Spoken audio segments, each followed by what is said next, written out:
Assalamualaikum warahmatullahi wabarakatuh. Izin memperkenalkan diri, saya Tita Sirahayu dengan nomor pokok mahasiswa 101205222 dari kelas C9. Jadi pada kesempatan kali ini saya akan membahas mengenai aspek pajak dalam bisnis, yang dimana video ini dibuat untuk memenuhi tugas evaluasi akhir semester mata kuliah hukum bisnis di semester 7. Sebelum lebih lanjut, kita ketahui dulu apa itu perpajakan.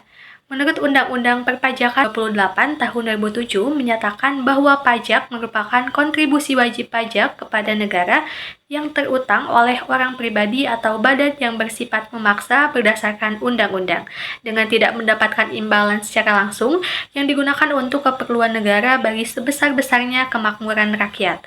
Dalam pajak terdapat beberapa unsur, yaitu yang pertama, pajak harus berdasarkan undang-undang. Dapat kita ketahui bahwa pajak merupakan pungutan iuran terhadap rakyat, karena Undang-Undang Dasar 1945 yang mengharuskan pemerintah jika hendak memungut pajak dari rakyat harus berdasarkan undang-undang, yaitu pasal 23 dan 2. Pajak pun haruslah berdasarkan undang-undang dan akan memberikan jaminan hukum untuk adanya keadilan bagi warga negara atau masyarakat sebagai wajib pajak. Selanjutnya ada beberapa teori yang umumnya sudah dikemukakan. Pertama, teori asumsi, di mana negara bertugas melindungi rakyat dan harta berdasarkannya. Oleh karena itu, rakyat harus membayar premi kepada negara berupa pajak. Yang kedua, teori kepentingan, di mana pemungutan pajak didasarkan ada kepentingan orang demi negara. Semakin banyak membutuhkan kepentingan, semakin besar pula pajaknya. Ketiga, teori gaya pikul, di mana beban pajak untuk masyarakat harus sama besarnya. Artinya, pajak harus dibayar sesuai dengan daya pikul masing-masing orang. Keempat, teori bakti, yaitu dasar keadilan pemungutan pajak terletak pada hubungan masyarakat dengan negara.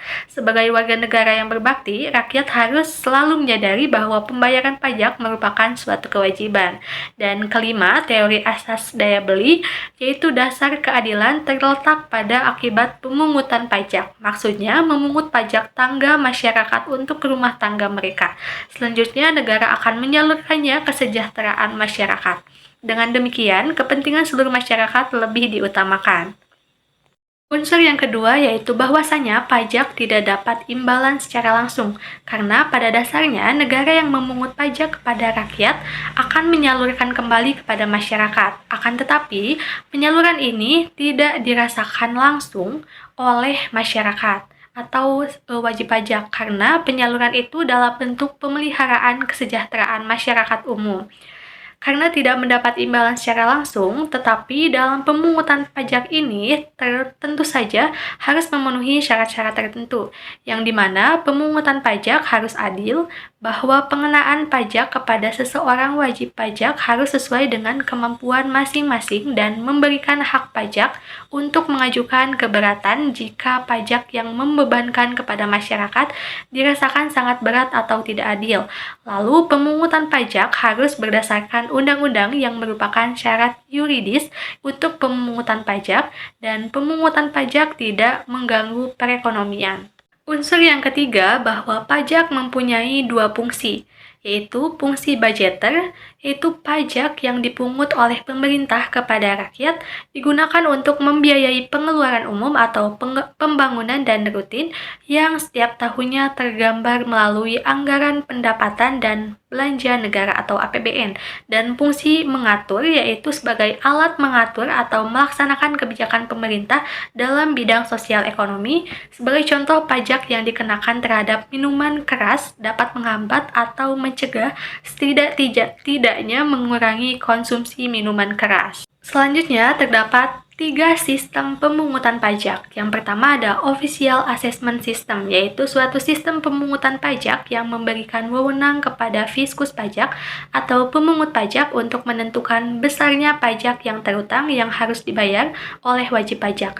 Ciri-cirinya adalah sebagai wewenang untuk menentukan besarnya pajak ada pada fiskus. Wajib pajak bersifat pasif dan utang pajak atau besarnya pajak akan tampak setelah dikeluarkan surat ketetapan oleh Fiskus.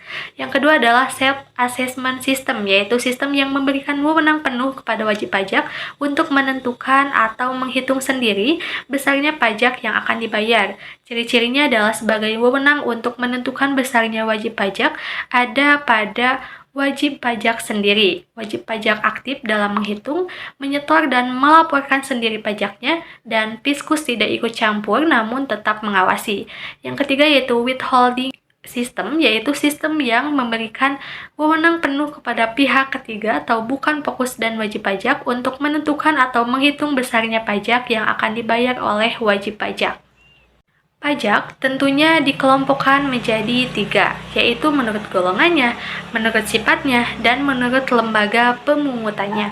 Jika dilihat dari golongannya, dibagi menjadi 2, yaitu pertama, pajak langsung, yang dimana pajak yang harus dipikul sendiri oleh wajib pajak dan tidak dapat dibebankan atau dilimpahkan kepada orang lain, contohnya adalah pajak penghasilan.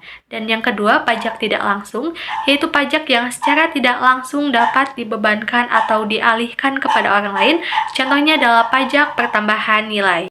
Lalu menurut sifatnya, pajak terbagi menjadi 2, yaitu yang pertama ada pajak subjektif, yaitu jenis pajak yang didasarkan pada subjeknya atau wajib pajaknya. Contohnya adalah pajak penghasilan. Dan yang kedua adalah pajak objektif, yaitu jenis pajak yang didasarkan pada objek, tanpa memerhatikan subjeknya. Sebagai contoh yaitu pajak pertambahan nilai dan pajak penjualan barang mewah. Dan menurut lembaga pemungutannya, pajak itu bisa dibedakan menjadi 2. Yang pertama adalah pajak pusat, yaitu pajak yang dipungut oleh pemerintah pusat dan digunakan untuk membiayai rumah tangga negara. Contohnya adalah pajak penghasilan, pajak pertambahan nilai, pajak penjualan barang mewah. Dan yang kedua yaitu pajak daerah, yaitu pajak yang dipungut oleh pemerintah daerah dan digunakan untuk membiayai rumah tangga daerah. Contohnya adalah pajak kendaraan bermotor, pajak hiburan, pajak bumi, dan pajak bangunan. Selanjutnya ada tarif pajak.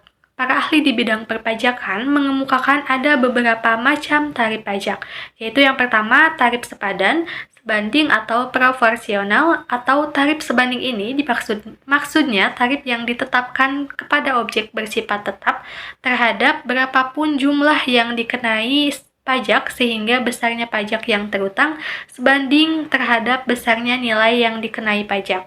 Yang kedua yaitu tarif tetap, yaitu suatu tarif pajak yang besarnya tetap tidak tergantung kepada lapisan penghasilan kena pajak. Dan yang ketiga yaitu tarif progresif, yaitu persentase tarif yang digunakan dengan tarif progresif ini adalah tarif akan semakin besar bila jumlah yang dikenakan pajak semakin besar. Pembahasan selanjutnya mengenai ketentuan umum dan tata cara perpajakan. Ketentuan umum dan tata cara perpajakan diatur dalam Undang-Undang Nomor 16 Tahun 2000 tentang perubahan kedua Undang-Undang Nomor 6 Tahun 1983 tentang ketentuan umum dan tata cara perpajakan. Dalam undang-undang ini, yang pertama diketahui bahwa yang dimaksud dengan wajib pajak adalah orang pribadi atau badan yang menurut ketentuan peraturan perundang-undangan perpajakan ditentukan untuk melakukan kewajiban perpajakan, termasuk pemungut pajak atau potong pajak tertentu, yaitu menurut pasal 1 huruf 1 Undang-Undang Nomor 16 Tahun 2000. Dengan demikian, ada 2 jenis wajib pajak, yaitu yang pertama orang perorangan atau pribadi, dan yang kedua badan atau sekumpulan orang lain atau modal yang merupakan kesatuan, baik yang merupakan kesatuan yang melakukan usaha maupun tidak melakukan usaha, yang meliputi perseroan terbatas, komanditer, dan perseroan lainnya, dan bentuk badan usaha lainnya menurut pasal 1 huruf 2 Undang-Undang Nomor 16 Tahun 2000. Adapun ketentuan umum tentang perpajakan, yaitu yang pertama, pengusaha adalah orang pribadi atau badan dalam bentuk apapun yang dalam kegiatan usaha atau pekerjaannya menghasilkan barang, mengimpor barang, mengekspor barang, melakukan usaha perdagangan, memanfaatkan barang tidak berwujud dari luar daerah pabean, melakukan usaha jasa atau memanfaatkan jasa dari luar daerah pabean. Yang kedua, pengusaha kena pajak adalah pengusaha sebagaimana dimaksud di atas yang melakukan penyerahan barang kena pajak atau penyerahan jasa kena pajak yang dikenakan pajak berdasarkan Undang-Undang Pajak Pertambahan Nilai 1984 dan perubahannya. Tidak termasuk pengusaha kecil yang batasannya ditetapkan dengan keputusan Menteri Keuangan, kecuali pengusaha kecil yang memilih untuk dikukuhkan menjadi pengusaha kena pajak. Dan yang ketiga, pajak yang terutang adalah pajak yang harus dibayar pada suatu saat, dalam masa pajak, dalam tahun pajak, atau dalam bagian tahun pajak menurut ketentuan peraturan perundang-undangan perpajakan. Nomor pokok wajib pajak atau biasa kita sebut dengan NPWP merupakan nomor yang diberikan kepada wajib pajak sebagai sarana dalam administrasi perpajakan yang dipergunakan sebagai tanda pengenal diri atau identitas hukum bisnis yang berfungsi sebagai administrasi perpajakan, sebagai tanda pengenal diri atau identitas wajib pajak, dan untuk menjaga ketertiban dalam pembayaran pajak dan dalam pengawasan administrasi. Selanjutnya, pengaruh pajak terhadap bisnis, khususnya bagi perusahaan, yaitu yang pertama, mendorong perusahaan menjadi besar. Jika perusahaan terkena pajak dan berproses menjadi usaha normal, maka perusahaan dapat mengurus pembayaran ke perbankan.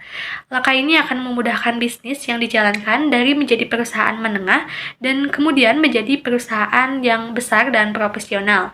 Yang kedua, pajak menentukan nilai akhir besar laba perusahaan, beban pajak langsung. Pada umumnya ditanggung oleh badan yang memperoleh atau menerima penghasilan. Yang ketiga, perusahaan melaksanakan perencanaan pajak dalam manajemen pajak dalam praktik dunia bisnis. Manajemen pajak dilakukan oleh perusahaan sebagai salah satu cara tetap memenuhi kewajiban pajak dengan baik dan pajak yang dibayarkan dapat ditekan serendah untuk memperoleh laba yang diharapkan. Pembahasan terakhir mengenai 8 jenis pajak penghasilan yang berlaku bagi badan usaha atau perusahaan. Yang pertama yaitu pajak penghasilan pasal 15. Pajak penghasilan pasal 15 merupakan laporan pajak yang berhubungan dengan norma perhitungan khusus untuk golongan wajib pajak tertentu yang tertera pada SKT atau surat keterangan terdaftar saat mendaftarkan diri menjadi NPWP badan. Yang kedua yaitu pajak penghasilan pasal 21.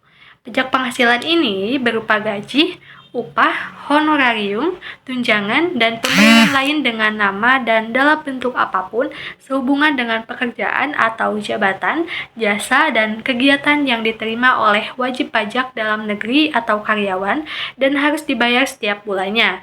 Yang ketiga yaitu pajak penghasilan pasal 22, yaitu pemungutan pajak dari wajib pajak yang melakukan kegiatan impor atau dari pembeli atas penjualan barang mewah. Yang keempat yaitu pajak penghasilan pasal 23, pajak yang dipotong oleh pemungut pajak dari wajib pajak saat transaksi yang meliputi transaksi dividen, yaitu pembagian keuntungan saham, royalti, bunga, hadiah, dan penghargaan, sewa, dan penghasilan lain yang terkait dengan penggunaan aset tanah atau bangunan ataupun jasa. Yang kelima, pajak penghasilan pasal 25, yaitu angsuran pajak yang berasal dari jumlah pajak penghasilan terutang menurut SPT, tahunan, PPh dikurangi PPh yang dipotong, serta PPh terutang di luar negeri yang boleh dikreditkan. Yang keenam, yaitu pajak penghasilan pasal 26. Pajak yang dikenakan atas penghasilan yang bersumber dari Indonesia yang diterima wajib pajak luar negeri selain bentuk usaha tetap atau BUT di Indonesia. Yang ketujuh yaitu penghasilan pasal 29. PPh ini dihasilkan dari nilai lebih pajak terutang atau pajak terutang dikurangi kredit pajak, yaitu saat jumlah pajak terutang suatu perusahaan dalam 1 tahun pajak lebih besar dari jumlah kredit pajak yang telah dipotong oleh pihak lain dan telah disetor sendiri. PPh ini harus dibayarkan sebelum SPT tahunan PPh badan dilaporkan. Dan yang kedelapan, pajak penghasilan pasal 4 ayat 2, pajak dari penghasilan yang dipotong dari bunga deposito dan tabungan lainnya, bunga obligasi dan surat utang negara, bunga simpanan yang dibayarkan koperasi, hadiah undian, transaksi saham dan sekuritas lainnya, serta transaksi lain sebagaimana diatur dalam peraturan. Sekian pembahasan yang dapat saya sampaikan. Terima kasih atas perhatiannya dan mohon maaf bila ada kesalahan. Terima kasih. Wassalamualaikum warahmatullahi wabarakatuh.